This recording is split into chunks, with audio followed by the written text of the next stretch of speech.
خطبہ نمبر 185 آپ علیہ السلام کے خطبے کا ایک حصہ، جس میں حمد خدا، ثناء رسول صلی اللہ علیہ وآلہ وسلم اور بعض مخلوقات کا تذکرہ ہے۔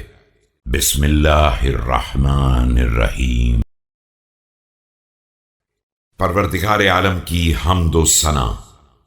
الحمد لله الذي لا تدركه الشواهد ولا تحويه المشاهد ولا تراه النواظر ولا تحجبه السواتر، الدال على قدمه بحدوث خلقه وبحدوث خلقه على وجوده۔ ساری تعریف اس اللہ کے لیے ہے جسے نہ حواس پا سکتے ہیں اور نہ مکان گھیر سکتے ہیں، نہ آنکھیں اسے دیکھ سکتی ہیں اور نہ پردے اسے چھپا سکتے ہیں۔ اس نے اپنے قدیم ہونے کی طرف مخلوقات کے حادث ہونے سے رہنمائی کی ہے اور ان کے وجود بعد از عدم کو اپنے وجود ازلی کا ثبوت بنا دیا ہے۔ وباشتباههم على أن لا شفل الذي صدق في ميعاده وارتفع عن ظلم عباده وقام بالقسط في خلقه وعدل عليهم في حكمه، مستشهد بحدوث الأشياء على أزليته۔ اور ان کی باہمی مشابہت سے اپنے بے مثال ہونے کا اظہار کیا ہے۔ وہ اپنے وعدے میں سچا ہے اور اپنے بندوں پر ظلم کرنے سے اجل و ارفع ہے۔ اس نے لوگوں میں عدل کا قیام کیا ہے اور فیصلوں پر مکمل انصاف سے کام لیا ہے۔ اشیاء کے حدوث سے اپنی ازلیت پر استدلال کیا ہے۔ وبما وسمها به من العجز على قدرته وبما اضطرها إليه من الفناء على دوامه، واحد لا بعدد ودائم لا بأمد وقائم لا بعمد، تتلقاه الأذهان لا بمشاعرة۔ اور ان پر عاجزی کا نشان لگا کر اپنی قدرت کاملہ کا اس بات کیا ہے۔ اشیاء کے جبری فنا و عدم سے اپنے دوام کا پتہ دیا ہے۔ وہ ایک ہے لیکن عدد کے اعتبار سے نہیں، دائمی ہے لیکن مدت کے اعتبار سے نہیں، اور قائم ہے لیکن کسی کے سہارے نہیں۔ ذہن اسے قبول کرتے ہیں لیکن حواس کی بنا پر نہیں۔ وتشهد له المرائي لا بمحاضرة لم تحط به الأوهام، بل تجلى لها بها وبها امتنع منها وإليها حاكمها۔ اور مشاہدات اس کی گواہی دیتے ہیں لیکن اس کی بارگاہ میں پہنچنے کے بعد نہیں۔ اوہام اس کا احاطہ نہیں کر سکتے ہیں، بلکہ وہ ان کے لیے انہی کے ذریعے روشن ہوا ہے اور انہی کے ذریعے ان کے قبضے میں آنے سے انکار کر دیا ہے، اور اس کا حکم بھی انہی کو ٹھہرایا ہے۔ ليس بذي كبر امتدت به النهايات فكبرته تجسيما، ولا بذي عظم تناهت به الغايات فعظمته تجسيدا، بل كبر شأنا وعظم سلطانا۔ وہ اس اعتبار سے بڑا نہیں ہے کہ اس کے اطراف نے پھیل کر اس کے جسم کو بڑا بنا دیا ہے، اور نہ ایسا عظیم ہے کہ اس کی جسامت زیادہ ہو اور اس نے اس کے جسد کو عظیم بنا دیا ہو۔ وہ اپنی شان میں کبیر اور اپنی سلطنت میں عظیم ہے۔ رسول خدا صلی اللہ علیہ وآلہ وسلم۔ وأشهد أن محمدا عبده ورسوله الصفي وأمينه الرضي صلى الله عليه وآله، أرسله بوجوب الحجج وظهور الفلج وإيضاح المنهج، فبلغ الرسالة صادعا بها۔ اور میں گواہی دیتا ہوں کہ حضرت محمد صلی اللہ علیہ وآلہ وسلم اس کے بندے اور مخلص رسول اور پسندیدہ امین ہیں۔ اللہ ان پر رحمت نازل کرے۔ اس نے انہیں ناقابل انکار دلائل، واضح کامیابی اور نمایاں راستے کے ساتھ بھیجا ہے، اور انہوں نے اس کے پیغام کو واشگاف انداز میں پیش کر دیا ہے۔ وحمل على المحجة دالا عليها، وأقام أعلام الاهتداء ومنار الضياء، وجعل أمراس الإسلام متينة وعرى الإيمان وثيقة، اور لوگوں کو سیدھے راستے کی رہنمائی کر دی ہے، ہدایت کے نشان قائم کر دیے ہیں اور روشنی کے منارے استوار کر دیے ہیں، اسلام کی رسیوں کو مضبوط بنا دیا ہے اور ایمان کے بندھنوں کو مستحکم کر دیا ہے۔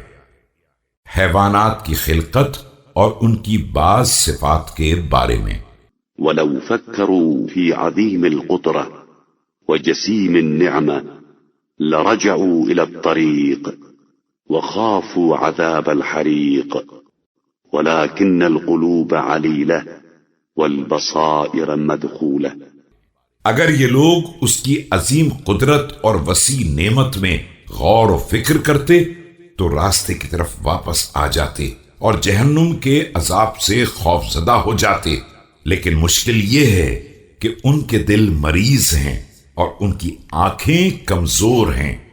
ألا ينظرون إلى صغير ما خلق كيف أحكم خلقه وأتقن تركيبه وفلق له السمع والبصر وسوى له العظم والبشر۔ کیا یہ ایک چھوٹی سی مخلوق کو بھی نہیں دیکھ رہے ہیں کہ اس نے کس طرح اس کی تخلیق کو مستحکم اور اس کی ترکیب کو مضبوط بنایا ہے؟ اس چھوٹے سے جسم میں کان اور آنکھیں سب بنا دی ہیں اور اسی میں ہڈیاں اور کھال بھی درست کر دی ہے۔ انظروا إلى النملة في صغر جثتها ولطافة هيئتها، لا تكاد تنال بلحظ البصر ولا بمستدرك الفكر، كيف دبت على أرضها وصبت على رزقها، تنقل الحبة إلى جحرها۔ ذرا اس چیوٹی کے چھوٹے سے جسم اور اس کی لطیف حیت کی طرف نظر کرو جس کا گوشہ چشم سے دیکھنا بھی مشکل ہے اور فکروں کی گرفت میں آنا بھی دشوار ہے۔ کس طرح زمین پر رینگتی ہے اور کس طرح اپنے رزق کی طرف لپکتی ہے، دانے کو اپنے سوراخ کی طرف لے جاتی ہے۔ وتعدها في مستقرها، تجمع في حرها لبردها وفي بردها لصدرها، مكفولة برزقها مرزوقة بوفقها۔ اور پھر وہاں مرکز پر محفوظ کر دیتی ہے، گرمی میں سردی کا انتظام کرتی ہے اور توانائی کے دور میں کمزوری کے زمانے کا بندوبست کرتی ہے۔ اس کے رزق کی کفالت کی جا چکی ہے اور اسی کے مطابق اسے برابر رزق مل رہا ہے۔ لا يغفلها المنان ولا يحرمها الديان، ولو في السفل اليابس والحجر الجامس، ولو فكرت في مجاري أكلها وفي ألوها وسفلها وما في الجوف من شراسيف بطنها۔ نہ احسان کرنے والا خدا اسے نظر انداز کرتا ہے اور نہ صاحب جزا و عطا اسے محروم رکھتا ہے، چاہے وہ خشک پتھر کے اندر ہو یا جمے ہوئے سنگ خارا کے اندر۔ اگر تم اس کی غذا کو پست و بلند نالیوں اور اس کے جسم کے اندر شکم کی طرف جھکے ہوئے پسلیوں کے کناروں وما في الرأس من عينها وأذنها لقضيت من خلقها عجبا ولقيت من وصفها تعبا، فتعالى الذي أقامها على قوائمها وبناها على دعائمها، لم يشركه في فطرتها فاطر۔ اور سر میں جگہ پانے والی آنکھ اور کان کو دیکھو گے تو تمہیں واقعاً اس کی تخلیق پر تعجب ہوگا اور اس کی توصیف سے عاجز ہو جاؤ گے۔ بلند و برتر ہے وہ خدا جس نے اس جسم کو اس کے پیروں پر قائم کیا ہے اور اس کی تعمیر انہی ستونوں پر کھڑی کی ہے، نہ اس کی فطرت میں کسی خالق نے حصہ لیا ہے۔ ولم يعنه على خلقها قادر، ولو ضربت في مذاهب فكرك لتبلغ غاياته ما دلتك الدلالة إلا على أن فاطر النملة هو فاطر النخلة۔ اور نہ اس کی تخلیق میں کسی قادر نے کوئی مدد کی ہے۔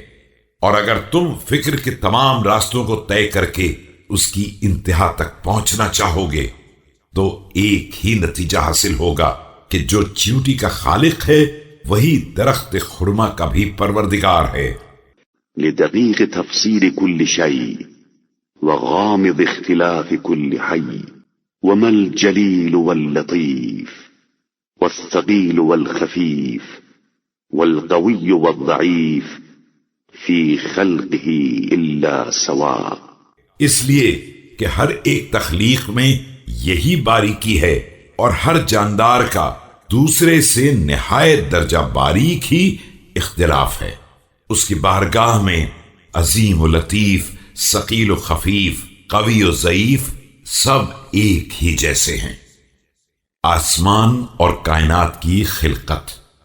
وكذلك السماء والهواء والرياح والماء، فانظر إلى الشمس والقمر والنبات والشجر والماء والحجر واختلاف هذا الليل والنهار وتفجر هذه البحار وكثرة هذه الجبال۔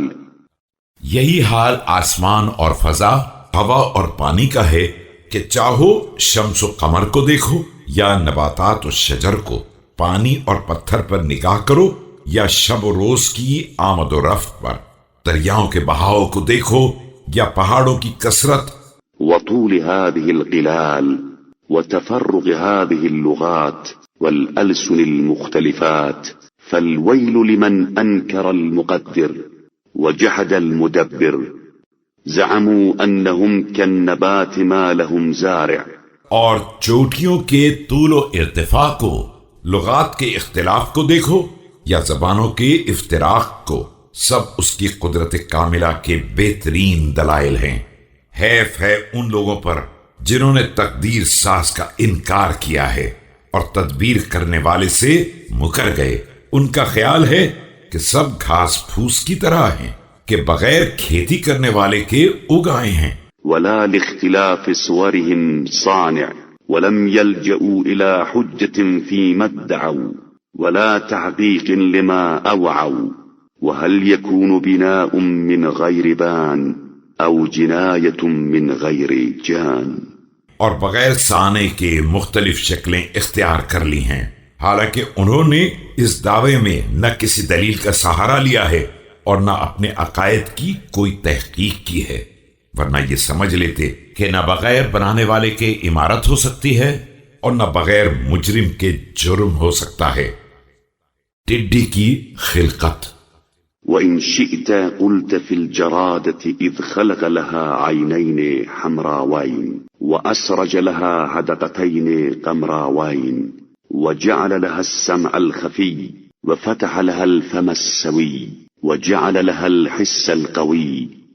اور اگر تم چاہو تو یہی باتیں ٹڈی کے بارے میں کہی جا سکتی ہیں کہ اس کے اندر دو سرخ سرخ آنکھیں پیدا کی ہیں اور چاند جیسے دو حلقوں میں آنکھوں کے چراغ روشن کر دیے ہیں، چھوٹے چھوٹے کان بنا دیے ہیں اور مناسب سا دہانہ کھول دیا ہے، لیکن احساس کو قوی بنا دیا ہے۔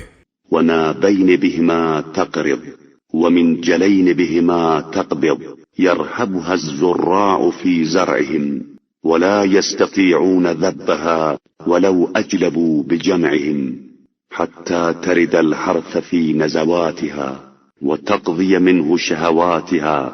اس کے دو تیز دانت ہیں جن سے پتیوں کو کاٹتی ہے، اور دو پیر دندانے دار ہیں جن سے گھاس وغیرہ کو پکڑتی ہے۔